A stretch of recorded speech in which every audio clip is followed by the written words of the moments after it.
Finally आज हम इस चैप्टर पे पहुंच गए हैं। क्या कह रहा है कि tax planning for the new business. मुझे नया बिजनेस स्टार्ट करना है और नए बिजनेस के लिए मैं किस तरीके से टैक्स की प्लानिंग करूं कि मेरा बिजनेस कहाँ सेटअप हो, मेरे बिजनेस की लोकेशन कहाँ हो, जिससे मेरा टैक्स कम आए। ये सभी बातें हम इस चैप्टर के अंदर डिस्कस करने वाले हैं। This is Tanu Tiptan. So start करते हैं आज हमारे इस नए लेक्चर को, नए चैप्टर को, जो कि हमारे कॉर्पोरेट टैक्स प्लानिंग मैनेजमेंट का है। ठीक है। सो यहाँ पर देखिए इस चैप्टर के अंदर हम ना ये सभी टॉपिक के ऊपर डिस्कस करेंगे कि location, nature and the size of the business. Chapter थोड़ा सा लेंथी है, आई थिंक मैं ये कहूंगी कि लेंथी नहीं, बहुत ज्यादा लेंथी है। ठीक है। और इन सबको हम इन डेप्थ में डिस्कस करेंगे अगर आपका बिजनेस इन सभी पॉइंट ऑफ व्यू से हो रहा है कि कैसे कैसे टी का बिजनेस है, हॉस्पिटल का बिजनेस है, होटल का बिजनेस है, या फिर मेरी पावर जनरेशन का बिजनेस है, इंफ्रास्ट्रक्चर का है, नेचुरल गैस का है, eligibility business for the means की स्पेसिफाइड बिजनेस है। ठीक है। और जो प्रेजेंटिव टैक्सेशन अप्लाई करता है, ये सारे के सारे कॉन्सेप्ट डिस्कस करेंगे। और दूसरा फिर हमारा जो नया टॉपिक आ जाएगा इसके अंदर, form of the business organisation, कि जो मेरे पास जो बिजनेस है ना उसकी फॉर्म कैसी है, एक इंडिविजुअल के पर्सपेक्टिव से क्या कॉन्सेप्ट है, एक पार्टनरशिप के, एक हिंदू अनडिवाइडेड फैमिली के, एक हमारी कंपनी जो कि हमारी लोकल अथॉरिटी होती है उनके पर्सपेक्टिव से क्या है। देन उसके बाद आपके पास आ जाता है कि कंपनी की और पार्टनरशिप की कंपैरिजन करनी है कि किसमें ज्यादा टैक्स के अंदर डिडक्शन ज्यादा मिलती है, किसमें कम मिलती है, कौन सा बेटर रहता है, कि आपको क्या करना चाहिए। ये सारे के सारे टॉपिक हम इन डेप्थ में डिस्कस करेंगे। बट आपको ये सारी की सारी जो वीडियोस मैं आपको पहले बता रही हूँ पार्ट्स में आने वाली है, हर टॉपिक एक पार्ट्स में आएगा। ठीक है। और सभी के सभी वीडियोस आपको चैनल पर मिल जाएंगी, बैक टू बैक सभी वीडियोस आ रही हैं, आप देख पा रहे होंगे। कॉर्पोरेट टैक्स का भी हमने अभी स्टार्ट कर दिया है, कंपनी लो, कॉर्पोरेट टैक्स और कॉर्पोरेट अकाउंटिंग हमारा स्टार्ट चल रहा है अभी फिलहाल। तो स्टार्ट करें। तो चलो सबसे पहले देखो क्या लिखा हुआ है कि हमारे बिजनेस की बच्चों लोकेशन क्या होनी चाहिए।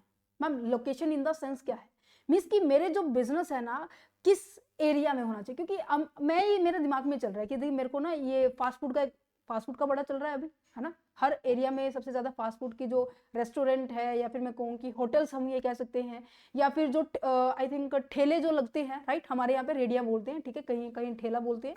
सो ये जो बहुत ज्यादा इंक्रीज होती जा रही है डे बाय डे, वो कैसे डिसाइड करते हैं कि हमारा ये जो बिजनेस मैं कर रहा हूँ ये कहाँ हो भाई, राइट। ये तो मैंने छोटे लेवल पे बात कर दिया। अगर मैं इसको यही बड़े लेवल पे ले जाऊं तो वो बड़े लेवल कहाँ, क्या वो सब चीज लेकर चलेगा कि मेरे बिजनेस का साइज क्या है, छोटा लूं, बड़ा लूं, और ज्यादा बड़ा लूं, कैसे लूं, लोकली करूं, गवर्नमेंट नेशनल करूं, इंटरनेशनल करूं, कैसा करूं भाई। मेरे बिजनेस की लोकेशन क्या है भाई, बिल्कुल बिल्कुल सेंटर में है मार्केट में, या फिर आउट ऑफ मार्केट है, या फिर बिल्कुल ही मतलब शहर के बाहर, कहते हैं ना शहर के बाहर एक मार्केट है, वैसी है। या फिर मैं कहूँ कि उस पर्टिकुलर बिजनेस को चलाने के लिए मुझे कितना कैपिटल चाहिए, कैपिटल इन द सेंस मुझे कितनी पूंजी चाहिए, मुझे वो भी डिसाइड करनी पड़ेगी, डेफिनेटली करनी पड़ेगी।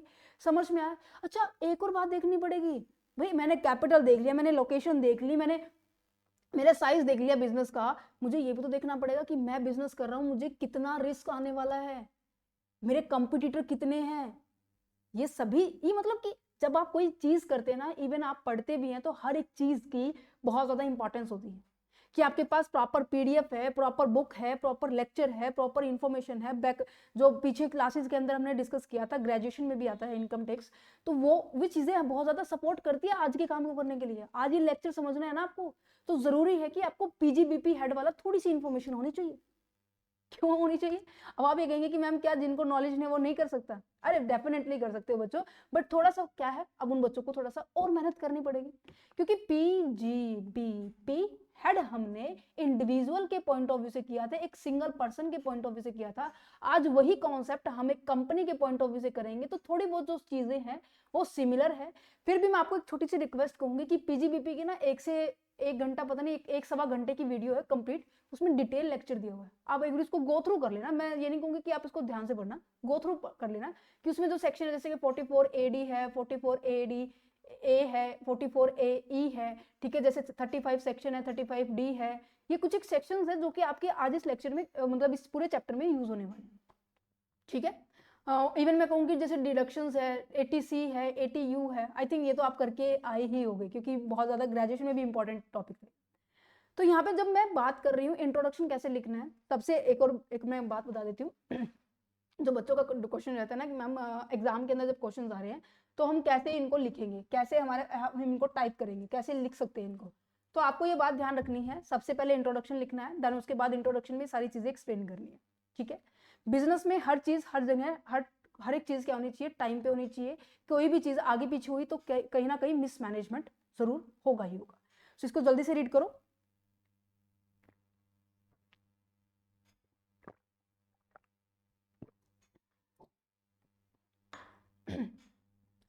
तो यहाँ पे सबसे पहले हम location, nature and size of the business पढ़ रहे हैं। क्या लिखा हुआ है, on the basis of the location, nature, size of the business the following tax benefits are available. आपको ये सारे ना अभी जो मैं लिस्ट बताऊंगी वो बेनिफिट है। बेनिफिट दैट मीन्स जैसे कि आपकी, मैं आपको बताती हूँ, आपकी कोई भी टैक्स लायबिलिटी बनती है ना, जस्ट अ सेकेंड, कोई भी टैक्स लायबिलिटी बनती है ना, तो उसके अंदर क्या होता है, तो उसके अंदर क्या होता है, जैसे कि आपकी कोई इनकम बनी 10 लाख रुपए की, ठीक है, ये आपका प्रॉफिट है,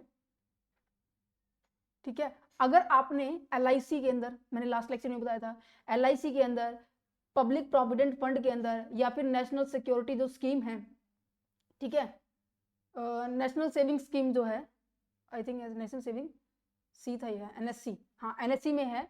इसमें अगर आपने इन्वेस्टमेंट कर रखा है तो गवर्नमेंट क्या करती है, आपको मैक्स टू मैक्स 1,50,000 का डिडक्शन देती है। मीन्स कि आप अपनी इनकम का ये जो कमा रहे हो ना, इसमें से माइनस कर दो, बच गए 8,50,000 रुपए, ठीक है। इसके ऊपर टैक्स कैलकुलेट होगा।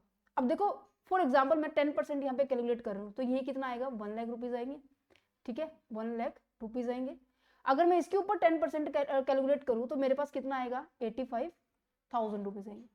क्लियर, समझ रहे हैं। अब देखो मैंने डिडक्शन मिली, मेरे को 80C की डिडक्शन मिली, तो मुझे क्या हुआ, 20,000 रुपए का फायदा, 15,000 रुपए का फायदा हो गया, है ना। क्योंकि जितनी ज्यादा इनकम होगी बेटा, उतनी ज्यादा मेरे पास क्या निकल कर आएगी, टैक्स निकल कर आएगी। क्या आपको मैंने बताया था, जो इनकम टैक्स होता है, ठीक है, प्रॉफिट के ऊपर जो टैक्स देते हैं हम सरकार को, तो वो प्रोग्रेसिव नेचर का होता है। अगर इनकम ज्यादा, टैक्स भी ज्यादा, इनकम कम, टैक्स भी कम।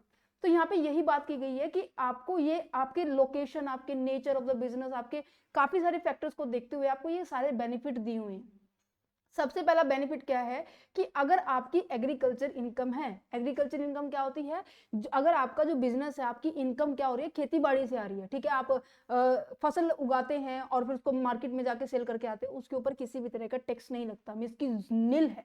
जितनी इनकम है सारी आपकी पॉकेट में रहने वाली है, गवर्नमेंट उसके ऊपर किसी भी तरह का टैक्स नहीं लेती, तो इसको बोलते हैं फुल्ली एग्जम्प्टेड, ठीक है। तो सेक्शन 10 सबसेक्शन 1 इसके बारे में एक्सप्लेन करता है, ठीक है।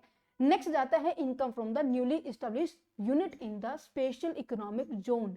कहने का मतलब ये है कि जब कोई नया बिजनेस एक नई ऐसे एरिया में जो कि गवर्नमेंट के द्वारा प्रिस्क्राइब किया गया है कि उसको डेवलप करना है, तो उसे बोला जाता है स्पेशल इकोनॉमिक जोन। वहां पर अगर अपना बिजनेस, आप नया बिजनेस सेटअप करते हैं तो आपको एग्जम्पशन मिलती है फॉर द लगातार 5 आने वाले नेक्स्ट 15 सालों तक, ठीक है। समझ में आ रहा है। ये कौन से सेक्शन में, सेक्शन 10 सबसेक्शन सेक्शन 10AA में है, ठीक है। नेक्स्ट जाता है कि अगर डिडक्शन मिलेगी in respect of the profit and gain from the infrastructure development. आपको मैं एक लॉजिक बताऊं इनको याद करने का। कोई भी आप बिजनेस कर रहे हैं, वो अगर इकोनॉमिक डेवलपमेंट कर रहे हैं, ठीक है, ग्रोथ लेकर आ रहे हैं, ठीक है, हमारे कंट्री के लिए बहुत ज्यादा इंपॉर्टेंट है। जैसे एग्रीकल्चर है, कहते हैं ना कि नो फार्मर नो फूड, ऐसा एक स्लोगन होता है, ठीक है। इवन मैं ये कहूँ कि अगर आप गवर्नमेंट को फंड्स के अंदर इन्वेस्टमेंट कर रहे हैं, गवर्नमेंट के द्वारा इशू किए गए बॉन्ड के अंदर पैसा इन्वेस्ट कर रहे हैं, तो गवर्नमेंट कहती है कि अगर तुम हमें पैसा दे रहे हो, हमें रिटर्न्स दे रहे हो, तो हम भी आपको कुछ ना कुछ फायदा देंगे। तो जिससे लोग क्या करते हैं, ज्यादा प्रमोट होते हैं, ठीक है। समझ में आ रही है। तो आपको ये थोड़ा सा माइंड के थ्रू सोचना है कि हाँ देखो यहाँ पे इंफ्रास्ट्रक्चर डेवलपमेंट हो रहा है, तो आपको क्या मिल रही है, डिडक्शन मिलेगी सेक्शन 81I A के अकॉर्डिंग। अगर आपको कोई भी प्रॉफिट हो रहा है या फिर गेन हो रहा है, कहां से, आपको देखो स्पेशल इकोनॉमिक जोन के अंदर आपने बिजनेस सेट कर दिया, एंटिटी सेट कर दिया, क्या उससे कोई इनकम नहीं होगी? अरे डेफिनेटली होगी। तो उसकी डिडक्शन आपको 80IAB में दी हुई है।